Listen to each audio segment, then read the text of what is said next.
वारकरी परंपरेमध्ये काल्याचं प्रचंड महत्व आहे।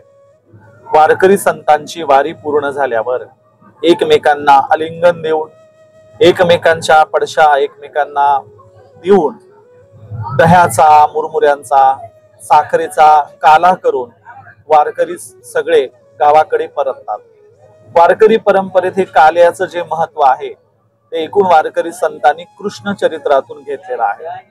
कृष्ण जेव्हा आपल्या सवंगड्यांच्या सोबत माळरानावर गुरेढोरे चारायला जातात आणि तिथले सगळे जातीचे त्यांचे सवंगडी ते गोळा करतात। वडद्या, वाकड्या, पेंझ्या, सुदाम्या सगळ्या गुराख्यांना ते गोळा करून गुराख्यांनी आणलेल्या भाकरी एकत्र मिक्स करतात। सगळे एकत्र त्या भाकरी करून सगळे एकमेकांना तो काला करून वाटतात। आणि हा जो समतेचा, भेदभाव न मानणारा, थोडक्यात जाती अंताचा काला कृष्ण करतात आणि ते सगळ्यांना स्वतः भरवतात।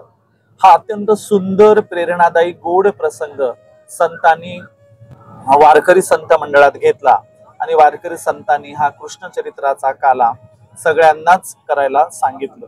म्हणून सगळ्या संतांनी अभंगातून सांगितलेलं आहे। तुकोबाराय म्हणतात, यार तर यारे लागे, अवघेची या माझ्या मागे, आजी देतो पोट भरी, पुरे म्हणाल तो वरी। म्हणजे आज आपण सगळेजण काला करूया, तुम्हाला पुरे म्हणाल तोपर्यंत पोटभर हा काला मिळणार आहे। आणि म्हणून संत नामदेवरायांच्या पहिल्या संत मंडळाने संत चोखोबारायांच्या अंगणामध्ये हा गोपाळ काला केला। नामदेवरायांचं कीर्तन झालं, त्या कीर्तनात जनाबाई विनेकरी होत्या, कबीर सुद्धा कीर्तनामध्ये नाचले, खुद्द पांडुरंग पंक्तीत जेवायला येऊन बसले। आणि मग या ज्या पंक्ती जेवायला बसल्या काल्याच्या, त्या पंक्तीला वाढायला चोखोबारायांच्या बायको म्हणजे संत सोयराबाई देखील होत्या। आणि मग या सगळ्यांनी चोखोबारायांच्या घरातले मुरमुरे, दही सगळ्यांना वाटलं। पुढे तर आख्यायिका आहे, प्रसंग आहे की पांडुरंगाचा पितांबर दह्याने, त्या मुरमुऱ्याने भरला।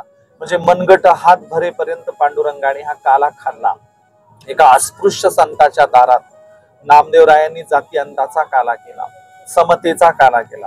आणि म्हणून हा समतेचा, जाती अंताचा, भेदभाव न मानण्याचा काला करून सगळे वारकरी गावाकडे परततात।